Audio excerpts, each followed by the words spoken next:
နိုင်ငံရေးက liquid hardware တစ်ခုခုဖြစ်ပေါ်လာတိုင်းဘင်္ဂလီတွေကအခွင့်အရေးယူဖို့အများအားချောင်းနေတယ်ဆိုတော့တမတော်ဆိုရခဲ့ပေါ့88ဆိုရင်တော့ကျွန်တော်တို့ထုံးစံတိုင်းပေါ့1988ရေးခင်းရတော့အကြီးဆုံးဖြစ်ခဲ့တာတွေ့တယ်ဒါပေမဲ့အန်ဝါဆရာကောင်းတာက1988အရေးခင်းမတိုင်ခင်သူတို့ကြိုတင်စီစဉ်ထားမှုတွေဘယ်လောက်ရှိခဲ့လဲဆိုတော့73ရက်5လ1988မှာမောင်တော်မှာရှိတဲ့ရခိုင်တိုင်းသားတွေကိုလှုပ်ကြံပြီးတော့တစ်ဖက်ကဘင်္ဂလီတွေနဲ့အစားထိုးဖို့ကြိုတင်ကြံစီထားတဲ့အကြံစီတစ်ခုရှိခဲ့တယ်။ဘာလို့အဲ့ဒီနေ့ကိုသတ်မှတ်ခဲ့လဲဆိုတော့ဒုတိယကမ္ဘာစစ်ကာလတုန်းကရခိုင်နဲ့ဘင်္ဂလီအတီးကယုံမှာရခိုင်တွေကိုဘူးသီးတောင်မောင်တော်ကနေသူတို့မောင်းထုတ်ခဲ့တဲ့နေ့ကိုအထိမ့်မှန်ယူထားပြီးတော့သူတို့လှုပ်ခဲ့တာ။ဒါပေမဲ့အတော်လေးကံကောင်းပါတယ်73ရက်5လ88ညမှာဘင်္ဂလီ9000ကမောင်တော်မျိုးကိုလာပြီးဝိုင်းနေကျူကျော်သားတွေအော်ဟစ်တယ်မြို့ကိုဝင်စီးဖို့ကြိုးစားခဲ့ကြတယ်။ဒါပေမဲ့ကံကောင်းစွာနဲ့ပဲတကယ်ရဲတွေနဲ့လုံလေးတက်တွေပေါင်းပြီးတော့အခြေအနေကိုခုခံထိန်းသိမ်းနိုင်ခဲ့တဲ့အတွက်ကြောင့်အကြံစီမအောင်မြင်ခဲ့ဘူးကျွန်တော်တို့မောင်တော်မှာစိုးစိုးဝါးဝါဖြစ်မဲ့အခြေအနေတခုကျွန်တော်တို့ကြော်လွှမ်းနိုင်ခဲ့ကြတယ်1988စက်တင်ဘာမှာမောင်တော်မြို့မှာကညင်တော်အထကမှာဆန္ဒပြဟောပြောပွဲလုပ်တဲ့အခါမှာမေလမှာဆန္ဒပြတဲ့အင်အားပြတယ်သူတို့မောင်တော်ကိုဝိုင်းခဲ့တဲ့ဥစ္စာဟာဒီမိုကရေစီအခွင့်အရေးတွေဒန်းတူဖြစ်တယ်လို့နောက်တစ်ခါ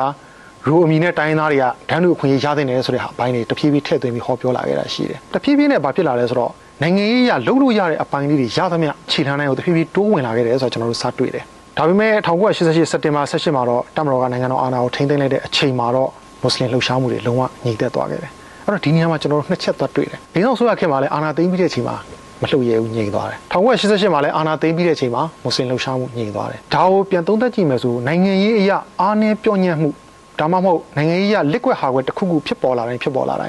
င်္ဂလီတွေကအခွင့်အရေးယူဖို့အများအားချောင်းနေတယ်ဆိုတဲ့တက်တည်ပြချက်တစ်ခုပဲပေါ့နော်အဲ့ဒါဒီကျွန်တော်တို့အမြဲတမ်းသတိထားရမယ်အမြဲတမ်းလဲသူတို့ကြံစီကြိုးစားနေတယ်ဆိုတာတွေ့နိုင်တယ်တက်မတော်အာဏာသိမ်းပြီးတဲ့နောက်မှာတော့ရွေးကောက်ပွဲအတွက်ပါတီတွေမှတ်ပုံတင်တဲ့အချိန်မှာမွတ်စလင်ပါတီတွေလည်းပါလာတယ်အဲ့တော့အမျိုးသားပါတီဆိုတဲ့နာမည်နဲ့ပါတီတစ်ခုက31ရက်6လ1989မှာရိုဟင်ဂျာနိုင်ငံရေးသမိုင်းနဲ့အနာဂတ်ရခိုင်ပြည်ဆိုတော့စာတမ်းကိုထုတ်ဝေခဲ့တယ်အဲ့ဒီစာတမ်းထဲမှာဗာရေးထားလဲဆိုတော့ရိုဟင်ဂျာကိုရခိုင်တိုင်းသားလူမျိုးအဖြစ်လက်ခံကြအောင်ဆိုတဲ့ဟာတွေတဖြည်းဖြည်းနဲ့သူတို့ရဲ့နိုင်ငံရေးလှုပ်ရှားမှုပိုတက်လာပြီးတော့ဒီရိုနာမယ်ကိုအတီးပြုတ်အောင်အဲ့ဒီအတီးပြုတ်ပြီးတဲ့နောက်မှာနိုင်ငံသားဖြစ်အောင်နိုင်ငံသားကနေတဆင့်တိုင်းရင်းသားဖြစ်အောင်တဖြည်းဖြည်းအဆင့်တက်ပြီးတော့ကြိုးစားလာတာတွေ့တယ်ပိုပြီးသတိထားရမယ်အပိုင်းတွေပေါ့တခါ2003ခုနှစ်မှာတော့ဂျပန်အခြေစိုက်မြန်မာနိုင်ငံရိုဟင်ဂျာများအသင်းဆိုပြီးတော့သူတို့ဖွဲ့ထားတာရှိတယ်အဲ့ဒီကောင်ကဘာရေးခဲ့လဲဆိုတော့ပြည်ထောင်စုမြန်မာနိုင်ငံတော်နဲ့တိုင်းရင်းသားရိုဟင်ဂျာများဆိုပြီးစာအုပ်တွေထုတ်ကြတယ်အဲ့ဒီချိန်မှာဘာဖြစ်လာလဲဆိုတော့ရိုနဲ့ပတ်သက်တဲ့တမိုင်းမှန်လားမမှန်လားအတီးမပြုတ်နိုင်တဲ့စာတမ်းတွေအတော်များများထွက်လာခဲ့တယ်ကျွန်တော်တို့ဘက်ကတမိုင်းကြောင်းဆိုင်ရာပြန်လဲတုံ့ပြန်နိုင်မှုအဲ့ဒီချိန်မှာအားနေခဲ့တဲ့အပိုင်းတွေရှိတယ်ပေါ့ဒါတော့ကျွန်တော်တို့စဉ်းစားရမယ်ဒါသည်တမတော်အစိုးရခေတ်အပိုင်းတစ်ပိုင်းမှာတစ်ပိုင်းကတော့ဒီ2010ကနေ2015အတွင်းဦးသိန်းစိန်အစိုးရခေတ်ပေါ့အဲ့ဒီပုံမှာတော့အားလုံးသိကြတဲ့အတိုင်းပဲ2012ဇွန်လ10ရက်နေ့မှာကြောက်နေမှာပြဿနာဖြစ်တယ်အဲ့ဒီမှာစတင်ပြီးတော့တကယ့်ကိုရခိုင်နဲ့ဘင်္ဂလီအရေးခင်ကြီးမားပေါ့ပြန်ဖြစ်တယ်နောက်ဆုံးဘာလုပ်ခဲ့ရလဲဆိုတော့တမတော်ကရခိုင်မြောက်ပိုင်းကိုအရေးပေါ်အခြေအနေကြီးညာရတယ်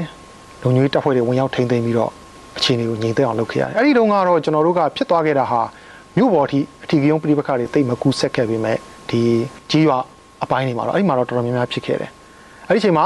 ဦးသိန်းစိန်အစိုးရအနေနဲ့ဘာလုပ်ခဲ့လဲဆိုတော့2012ဩဂုတ်18မှာရခိုင်ဒေသစုံစမ်းစစ်ဆေးရေးကော်မရှင်ကိုစတင်ဖွဲ့စည်းပေးခဲ့တယ်အဲ့ဒီကော်မရှင်က2013ဇူလိုင်10ရက်နေ့မှာအပိသက်အစီရင်ခံစာတင်သွင်းခဲ့တယ်အဲ့ဒီအစီရင်ခံစာမှာရခိုင်ဒေသနဲ့ပတ်သက်ပြီးဖြည့်ရှင်းရမယ့်နည်းလမ်းတော်တော်များများရေးထားပေးခဲ့တယ်တချို့တော့တကယ်ကိုဟိုးတုန်းကဒီရခိုင်ပြည်လက်ထက်လောက်ကလေးက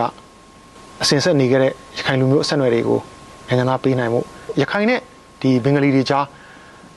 းဘယ်လိုဖြည့်ရှင်းလို့ရမလဲဆိုတော့ပြိပကညော်နေသွားမယ့်နည်းလမ်းတွေတော်တော်များများအဲ့ဒီအစီရင်ခံစာထဲမှာရေးထားခဲ့တာရှိတယ်သို့တော်လည်းကံမကောင်းစွာပဲအဲ့ဒီအစီရင်ခံစာဟာအကောင့်ထဲပေါ်တဲ့အဆင့်ထိမရောက်ခဲ့ဘူး